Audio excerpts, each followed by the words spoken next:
Brett, let's jump into our NBA though, because we talked about our head-to-head matchup in the Portland Trailblazers versus the Denver Nuggets. Last episode we did that. You came out on top, obviously. Damian Lillard performed spectacularly. CJ McCullough as well. That entire Trailblazers team played well. But Brett, I really don't think the Trailblazers are going to take both of the games in Denver. And with the line exactly where it was for game one, at Denver being favored by -1.5, you're going to find me on the Nuggets again. Just like last time, I am doubling down on this line. Higgins, I don't know why you hate your hometown team, man, but the Nuggets, like I mentioned now last episode, I think this is not the best line, Higgins.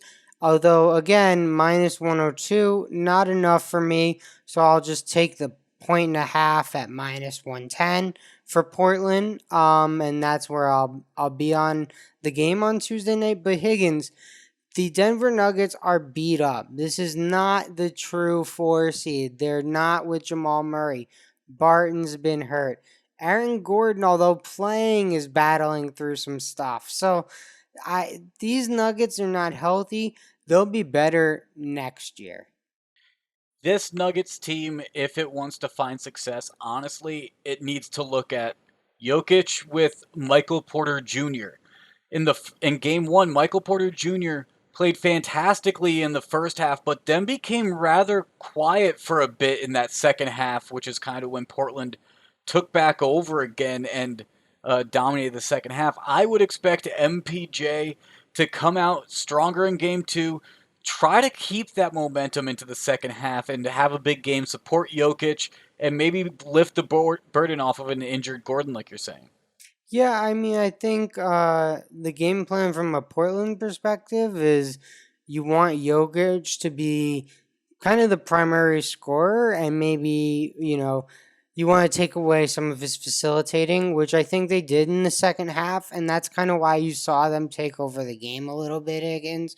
So I think if Portland's able to stick to their game plan, and look, that's easier said than done. Jokic is probably the MVP this year, I'd say. He played in, if not every single game, almost every single game, like maybe missed two. And dude's a walking triple double as well, just Every like single West. game. Yeah, exactly. So every single game, and he's a walking triple double, just like Westbrook. He's a super talented big, but you want to trade all those 2-point shots for Damian Lillard, McCollum, Robert Covington, Carmelo Anthony 3-point attempts, and that's what Portland's going to try and do. And this is one of the most veteran teams that Portland has. They seem to be the most calm that they've been in years past, from what I've seen in a playoff team. We also have some lines for Tuesday's games, though, Brett, since those games are already finalized and out. And we have lines for the Boston Brooklyn game. The Nets are favored by 9.5 points. That line's just too big for me, but I'm not confident that the Celtics can necessarily cover that, so I'm just staying away from that as of right now. We'll see where that line even settles in on Monday, too, a day before that game.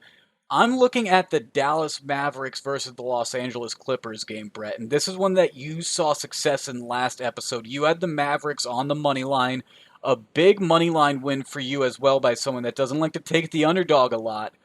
I'm taking the underdog on the spread though this time. I'm going with Dallas at +6, and you look at how the team played last game. Luka Doncic looks like a man on a mission. Had a 30-point fantastic game, won by 10 over the Clippers. Do I think the Mavericks necessarily get both games in Los Angeles?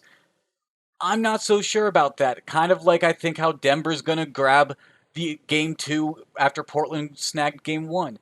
I wouldn't be surprised if it's 1-1 after both of these home series switch to the away team's home sites. But I think the game's going to be pretty close. So I think the Mavericks +6 is a solid play for this. Yeah, like I said on the last episode, Higgins, I'm a big believer in the Dallas Mavs in this series. I thought they were the better team last year when these two met up, and then Porzingis went down, and that was kind of the end of it for Dallas. But I think Dallas really wanted this series.